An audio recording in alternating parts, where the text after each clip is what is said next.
algo de los temas que íbamos a abordar en el programa. Otro de los temas interesantes que tenemos que tocar es el tema del financiamiento de los partidos. Porque este fin de semana se ha conocido, ¿no?, que, por ejemplo, Perú Libre le paga 12.500 soles al señor Cerrón, ¿no? Financiamiento de los partidos, digo que es financiamiento público.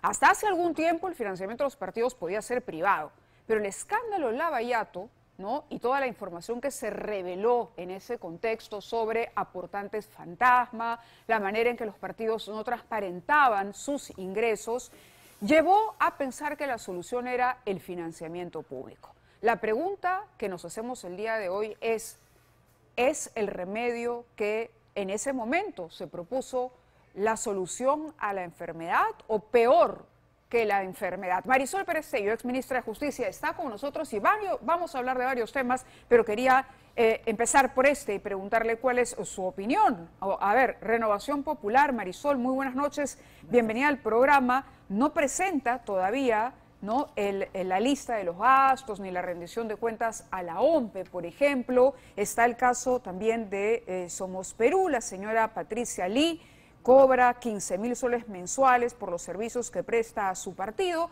pero los partidos llevan una cantidad de parlamentarios y luego se descomponen las bancadas. Cosa rara, porque uno sigue financiando a un partido que en efecto lleva una cantidad de congresistas, pero que al año o a los 2 años ya no tiene esa cantidad.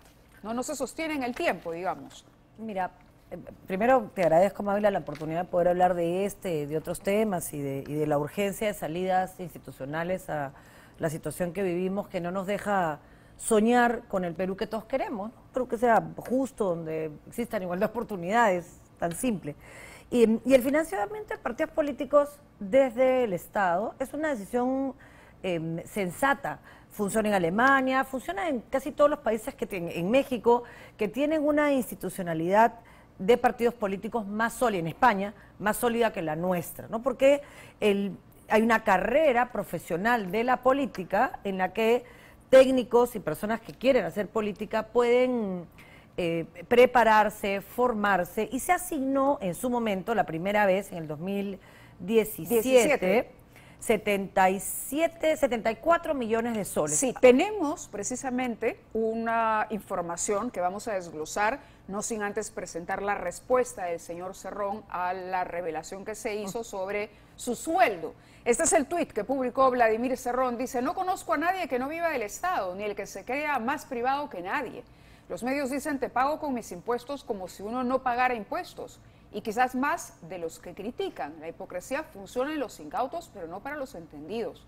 La verdad, señor Cerrón, mejor no hubiera respondido, porque hay muchos que pagan impuestos y que no reciben nada del Estado. Esa es la verdad. Sobre todo de un Estado tan mal manejado, ¿no?, como el que preside el candidato que usted colocó en Palacio de Gobierno. Marisol Perestello, vemos las gráficas. Sí, por favor. Vamos a ver las gráficas.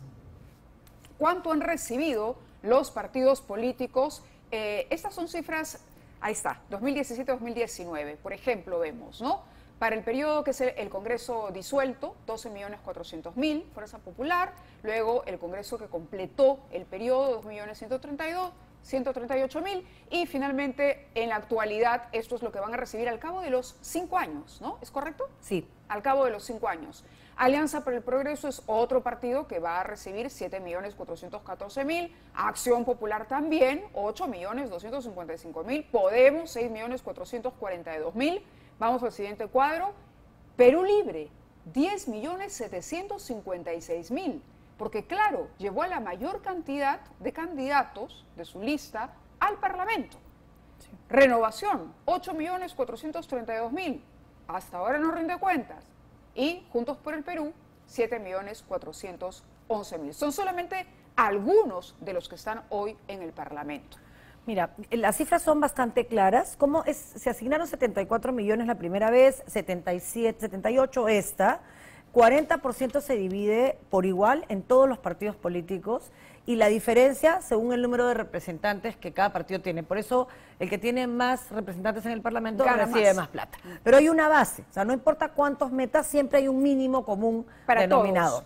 Ahora, de esa plata que se asigna, la ley establece que la mitad debe ser para formación y capacitación, en la idea de dejar esta mediocridad generalizada que lamentablemente invade la política y se pueda preparar cuadros técnicos para que puedan trabajar políticas públicas. No existe otra forma maestrías de salir adelante. ¿Se puede considerar capacitación? Pero tiene que ser... Digo porque hay casos en que hemos conocido de financiamiento de maestrías. La idea no es que le paguen la maestría a tu amigo, pues la idea es que tú puedas tener un curso, por ejemplo, nosotros hemos capacitado con el chiquitito financiamiento que nos tocó la primera vez, cuando ni siquiera teníamos un representante en el Parlamento, pero éramos parte de una alianza, y yo los invito a ver eso, porque ejecutamos el 98% del dinero que se nos dio, y existen recibos hasta de los peajes, de los hoteles, de las comidas. Entonces, cuando ¿cuál traíamos... es el problema? El problema es primero la irresponsabilidad de los partidos políticos que no rinden cuentas. Segundo, la incapacidad de la OMPE, legal o material, porque la ley no lo habilita o porque no lo hacen simplemente, de supervisar ese financiamiento. A nosotros nos supervisaban mensualmente y yo es sano, yo los invito a los ciudadanos a que no permanezcan al margen de esto, sí, pero no hay capacidad de sanción. O sea, los ciudadanos pueden entrar hoy a una página que dice Claridad y entren a ver qué hacen los partidos. Mávila, lo más escandaloso no es esto. Lo más escandaloso es que cuando se asignaron los 74 millones, el día que vacaron al inefable Vizcarra, terminada la vacancia, votaron una ley que modificó que esa plata que se destinaba a formación, se destinara a formación y dijeron, toda la plata que no nos hemos podido gastar todos estos años porque no hemos hecho nuestro trabajo de formar, la podemos usar en campaña y en encuestas. Eso es inmoral, Mávila. Yo lo denuncié, pero claro, si la gente no entiende que tenemos partidos políticos mediocres, porque los partidos políticos, como toda institución, necesitan trabajar en sus cuadros y formarlos, y eso toma un tiempo. Nos condenaron a 5 años más de gente que no tenía nivel. ¿Qué te queda como partido? Convocar cuadros que ya estén formados para uniformar pensamiento. Pero si tampoco conoces el plan de gobierno, ¿qué pensamiento vas a uniformar? Quería abordar otro tema porque el Congreso el día de hoy, y esa es una noticia casi de cierre de pauta para el programa, aprobó ya una moción de censura contra el ministro Willy Huerta. Es una moción de censura porque considera que el señor Huerta finalmente no está, se dice, es para evitar que se continúe realizando cambios que afectan, ¿no?, la moral de la policía, la institucionalidad de la Policía Nacional y además por toda la cacería que se ha emprendido en contra de algunos oficiales como el coronel Harvey Colchado, tema que hemos abordado aquí en extenso.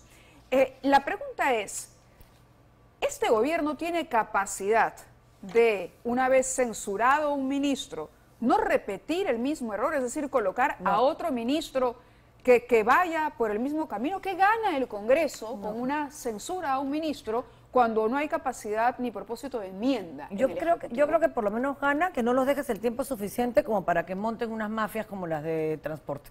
O sea, ganamos garantizar un poquito la institucionalidad precaria que ya tiene nuestro país, haciendo que alguien mientras llega, cambia a sus amigos, coloca a sus parientes, arma todo monta. No estoy diciendo que eso lo haya hecho el ministro del Interior. Lo que el ministro del Interior ha hecho es no proteger y defender la institucionalidad en una investigación que se estaba haciendo bien y quedarse callado frente a toda esta falsificación de documentos y de firmas, o en todo caso denunciarlo con una voz muy bajita, cuando eso solo en realidad debería de haber sido una cosa que removiera los cimientos del gobierno. Pero yo no creo que este gobierno sea capaz de conseguir nada mucho mejor, la verdad. De acuerdo. Interesante la respuesta, esto de ganar tiempo y tratar de defender la institucionalidad y de alguna manera evitar que se formen más organizaciones criminales, grupos. Claro, no estoy defendiendo al Congreso, que también lo está haciendo muy mal. Correcto. Pero digamos. Pero Huerta habló el día de hoy, antes, por supuesto, de que se aprobara esta moción, sobre el tema Colchado y las preguntas que le hacían los periodistas, y esta fue la manera en que respondió el ministro. Le voy a solicitar a todos los periodistas que ya no vamos a reiterar en este caso la pregunta del señor periodista, porque yo he respondido en muchas veces, en forma reiterada he respondido, ¿cierto? Seguimos concentrados en una sola cosa. Yo creo que ya podemos continuar para hacer los trabajos que realiza cada integrante de la Policía Nacional. Ese es el ministro contra quien hay ya una moción de censura. Las firmas, por la cantidad de bancadas que hay, ¿no? Incluso no agrupados o las bancadas, por ejemplo, de las excongresistas de la bancada morada, parecerían apuntar a que es una censura ya También cantada. es un respaldo indirecto a Colchado y a sus investigaciones, ¿no? Porque se necesita mucha valentía Merecida, para enfrentar entonces. al poder. Sí, por supuesto. O sea, yo lamentablemente por el señor y por otros que quizás tengan buenas intenciones, yo no voy a juzgar, digamos, esos hechos, salvo que sean pues actos delictivos brutales como el de Silva, que ya después ya es delictivo, ¿no? Pero hay un montón de... Pero la obstaculización de la Es que justicia, que es eso lo que es, se le reprocha, es que eso es. utilizar la policía, Eso es. esto que ha salido Y hoy la en el falta diario de, del Comercio. la falta de claridad del ministro Huerta todavía, de pararse y entender qué es lo que la gente quiere. La gente demanda que las investigaciones que se están llevando a cabo, si no se resuelven por la vía política, que es la vía del Congreso, porque no hay 66 personas en el Congreso que tengan la valentía de darnos una oportunidad como país y adelantar elecciones vía referéndum, por lo menos hay una vía judicial que con las pruebas suficientes puede aplicar una serie de artículos internacionales de la Carta Democrática para tomar alguna medida que por lo menos proteja al Estado hasta que resolvamos el problema de las investigaciones penales del presidente. Para eso necesitas personas como Colchado, que es una persona de un equipo de personas valientes que saquen adelante esto en la seguridad que el país los va a respaldar en esto y no los va a dejar abandonados como se suele dejar abandonados siempre el lado más delgado de la pita, que es la que se rompe frente al poder. Entonces a mí me da pena ese ministro porque seguramente cree que con decir ya no me sigan preguntando porque ya respondí, el problema se resolvió. El problema no se resolvió y el problema para él empieza. Y el problema es que mientras todos los ministros del Interior cambian, o sea, no sé si ha sido 2 por mes, por lo menos en algunos casos más de 2 por mes, la política de seguridad ciudadana, que es lo que más nos aflige ahora, no adquiere continuidad, ni se adopta una política pública. CONASEC sesiona y el ridículo del Premier le pregunta a la fiscal ¿y qué cosa es? ¿Cuáles son las políticas públicas que ya se habían acordado? Qué pena por un país que está reclamando a gritos mínimos de seguridad ciudadana que nos permitan vivir en paz, ¿no? Muchas gracias, Marisol, por haber estado con nosotros. Muchas esta gracias noche. también a ti, Mávila. No, muchas gracias. Bueno, vamos.